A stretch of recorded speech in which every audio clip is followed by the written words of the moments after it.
Hello, आप सभी कैसे हैं। आप सभी का मेरे YouTube चैनल BHU एकेडमी में स्वागत है। आज हम लोग रीजनिंग से संबंधित महत्वपूर्ण प्रश्नों को देखेंगे। ये सारे प्रश्न उन सभी एग्जामों के लिए बेहद ही महत्वपूर्ण है जिनमें रीजनिंग से रिलेटेड प्रश्न पूछे जाते हैं। तो चलिए आइए एक एक करके शुरू करते हैं।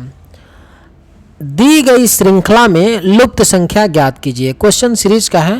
पूछा जा रहा है कि इस सीरीज में 4, 8, 12, 24, 36 तो क्वेश्चन मार्क के स्थान पे आपका क्या आएगा। ठीक है, ओके। कई दफ़ा सीरीज एक ही दी होती है लेकिन उसमें दो सीरीज होता है, डबल सीरीज होता है। तो डबल सीरीज का ही यह प्रश्न है। यहाँ पर देखेंगे ध्यान से, 4 से 12 इंटू 3 हो रहा है, ठीक है, और 12 से 36 क्या हो रहा है, इंटू 3 हो रहा है। सेम चीज 8 से 24, 8 तरीके 24 इंटू 3 हो रहा है। तो यहाँ पर भी क्या होगा, 24 इंटू 3 करेंगे। बिल्कुल करेंगे कि नहीं, क्योंकि यहाँ पे इंटू 3 हो रहा है, इंटू 3 हो रहा है।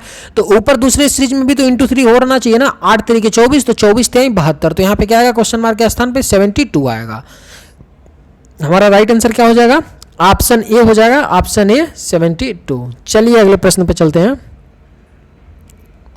नीचे दिए गए विकल्पों में से संबंधित संख्या को हमें चुनना है, बताना है। जिस तरह से 3 18 से संबंधित है उसी तरह बताना है 13 क्वेश्चन मार्क किस संख्या से संबंधित होगा।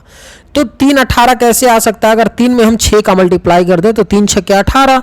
उसी तरह हम 13 में 6 का मल्टीप्लाई कर दें, क्योंकि जो प्रक्रिया पहले वाले में लगती है, जो लॉजिक पहले में लगाते हैं वही लॉजिक हम दूसरे में लगाते हैं।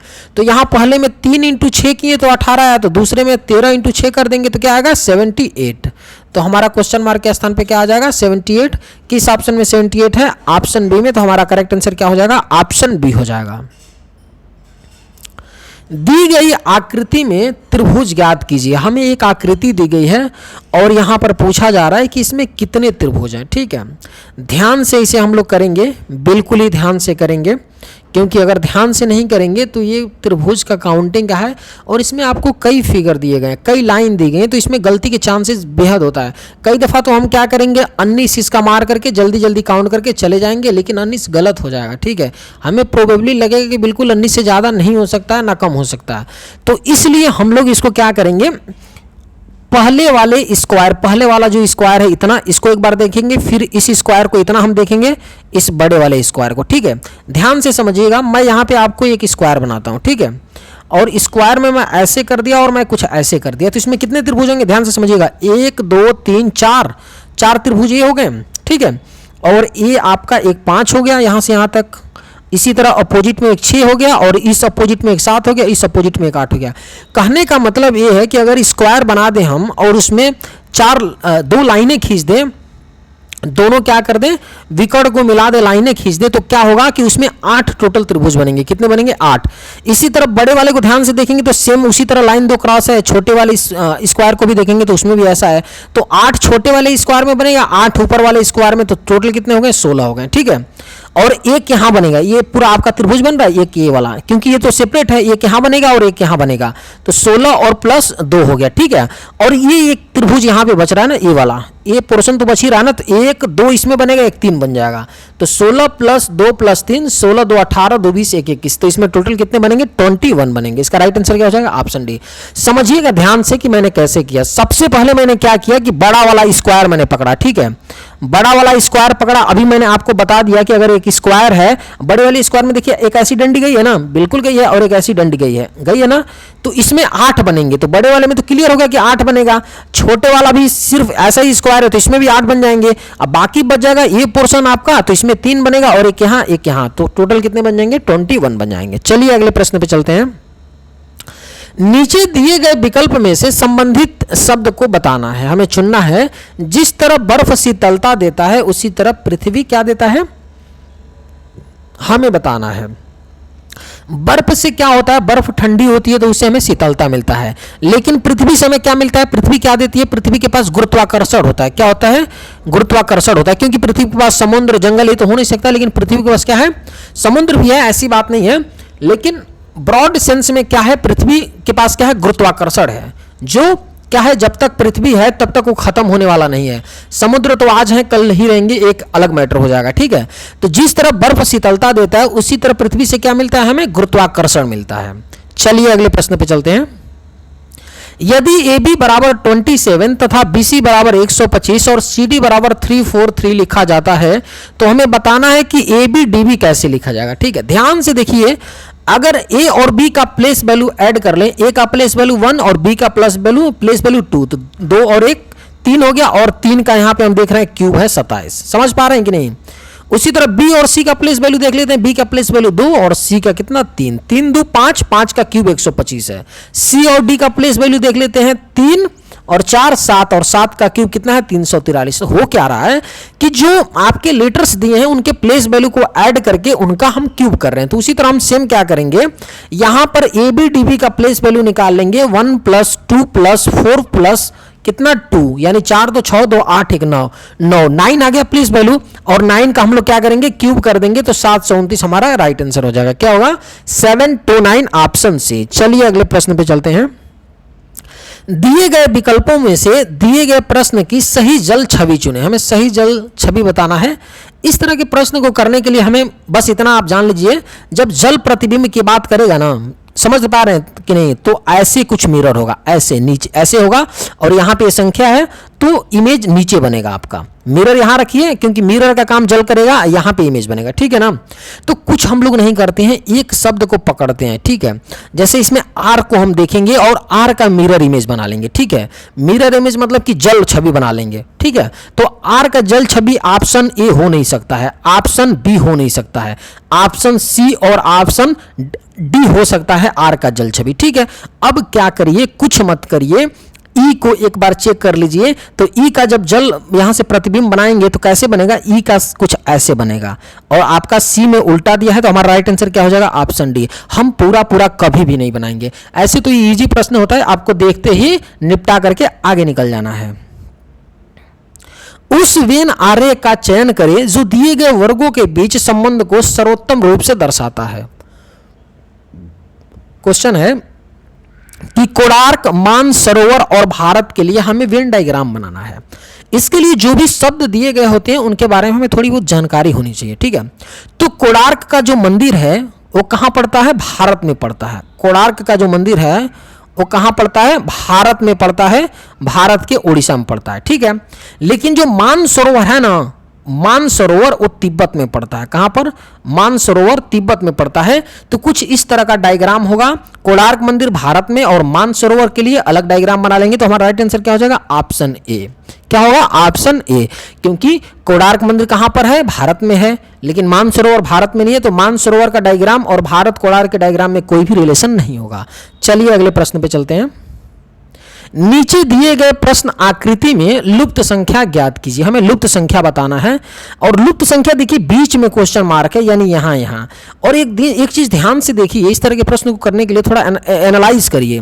जैसे 39 जो बीच की संख्या है ना, चारों बाहर की संख्या से बड़ी है, यानी कहीं ना कहीं बाहर की जितनी संख्याएं हैं उसी में कुछ गुणा भाग जोड़ घटाव करके बीच की संख्या आ रही है। ठीक है, तो हम लोग क्रॉस मल्टीप्लाई कर लेते हैं। 6 5 30 और 3 3 9, यानी 39। मैंने क्रॉस मल्टीप्लाई किया, ऐड किया तो 39 आ रहा है। उसी तरह यहां कर लेते हैं क्रॉस मल्टीप्लाई। कहां पर, 7 5 35 और 4 चौको 16, 35 + 16 कितना होता है 51 होता है। 35 45 51, यानी कुछ नहीं हो रहा है, क्रॉस मल्टीप्लाई हो रहा है। 5 25 और 4 3 12, 25 12 कितना हो गया 37। तो हमारा राइट आंसर क्या हो जाएगा ऑप्शन बी हो जाएगा। उम्मीद करते हैं कि आप लोग समझ पाएंगे। कुछ नहीं यहाँ पे हुआ है, क्रॉस मल्टीप्लाई। 6 5 30, 3 3 9 39, यानी कि क्रॉस मल्टीप्लाई बी में भी लग रहा है, ए में भी लग रहा है, तो हम सी में वही लगा के आगे बढ़ जाएंगे। नीचे दी गई अक्षर श्रृंखला में रिक्त पदों को पूरा कीजिए।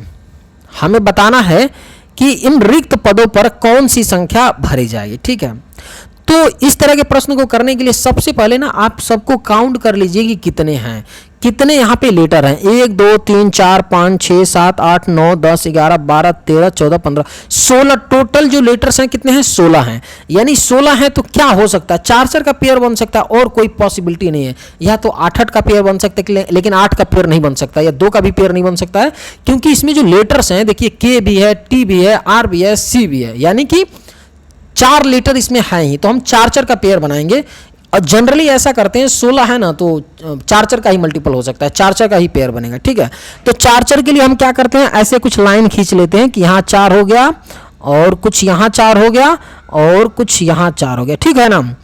तो देख रहे हैं KTC, ठीक है, KTC यहाँ पे है और यहाँ पे क्या होना चाहिए, यहाँ पे भी KTC होना चाहिए, यहाँ पे क्या है KTC, ठीक है। तो यहाँ पे क्या हो सकता है, K के बाद यहाँ पे देख रहे हैं R है, तो यहाँ पे क्या के बाद K के बाद क्या होगा, R होगा। कितना आ गया KRT और उसके बाद क्या हो जाएगा, T के बाद C है तो यहाँ C आएगा।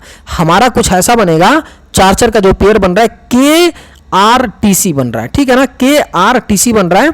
तो हम भर देते हैं KRTC KRTC, उसके बाद पुनः यहाँ पे KRTC KR। तो हमारा किस में आ रहा है, RCTKCR किस में आ रहा है, RCTKCR ऑप्शन ए में आ रहा है। तो हमारा राइट आंसर क्या हो जाएगा, ऑप्शन ए हो जाएगा। चलिए अगले प्रश्न पे चलते हैं। यदि प्लस का अर्थ भाग, माइनस का अर्थ जोड़ना, गुणे का अर्थ है घटाना और भाग्य का अर्थ है गुणा, तो इसका मान बताना है। एक इक्वेशन दिया है, इसका मान बताना है। कुछ नहीं करेंगे, जैसा जैसा बोल रहे हैं वैसा कर लेंगे, ठीक है। बोले हैं कि प्लस का अर्थ है भाग, यानी प्लस की जगह मैंने भाग लगा लिया, कुछ नहीं किया। माइनस का अर्थ है जोड़ना, ठीक है, तो यहाँ पे मैंने प्लस लगा लिया, ठीक है। गुणे का अर्थ है घटाना, गुणे का अर्थ घटा दिए यहाँ पे, और भाग का अर्थ है गुणा, यहाँ पे गुणा कर लेते हैं। अब इसी को सॉल्व कर लेते हैं, कुछ नहीं करना है, सॉल्व कर लेते हैं।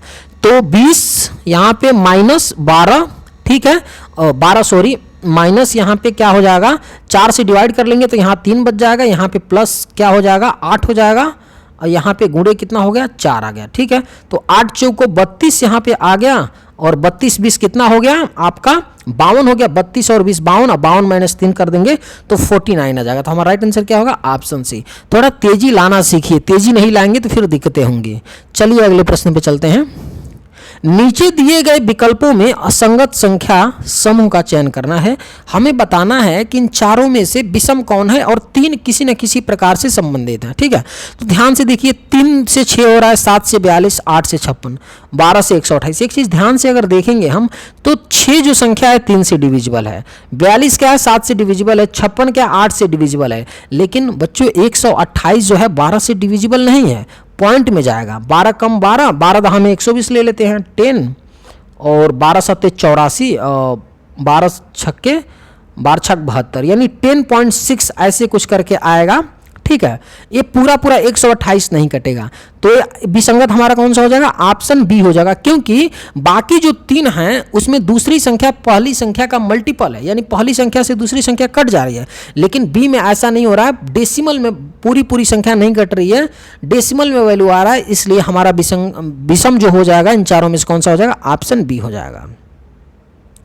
निम्नलिखित में लुप्त आकृति ज्ञात करें। हमें बताना है कि यहाँ पे क्वेश्चन मार्क के स्थान पर कौन सी आकृति होगी, ठीक है। तो इस तरह के प्रश्न को करने के लिए ना थोड़ा मोटे मोटे चीजों को देखना चाहिए हमें। हम देख रहे हैं कि यहाँ भी गोला है, यहाँ भी गोला है, यहाँ स्क्वायर है, उसके अंदर बिंदु है, तो यहाँ स्क्वायर और बिंदु होगा, तो हमारा ऑप्शन बी नहीं हो सकता है, ऑप्शन डी नहीं हो सकता है। हमारा या तो ऑप्शन ए होगा या तो सी होगा, ठीक है। मोटा मोटा देखना है। अब एक चीज और देखिए, इधर ब्लैक है और इधर ब्लैक है, तो जब इधर ब्लैक होगा तो हमारा इस साइड ब्लैक होगा। इस साइड ब्लैक मतलब कौन सा हो सकता है, यह हो सकता है और यह, यानी कि ए भी हो सकता है और सी भी हो सकता है, ठीक है। लेकिन यहां खाली है, ठीक है, तो यहां खाली होना चाहिए, ओपन होना चाहिए। तो ऐसा किस में है, ऑप्शन सी में है ना। तो हमारा राइट आंसर क्या हो जाएगा, ऑप्शन सी हो जाएगा।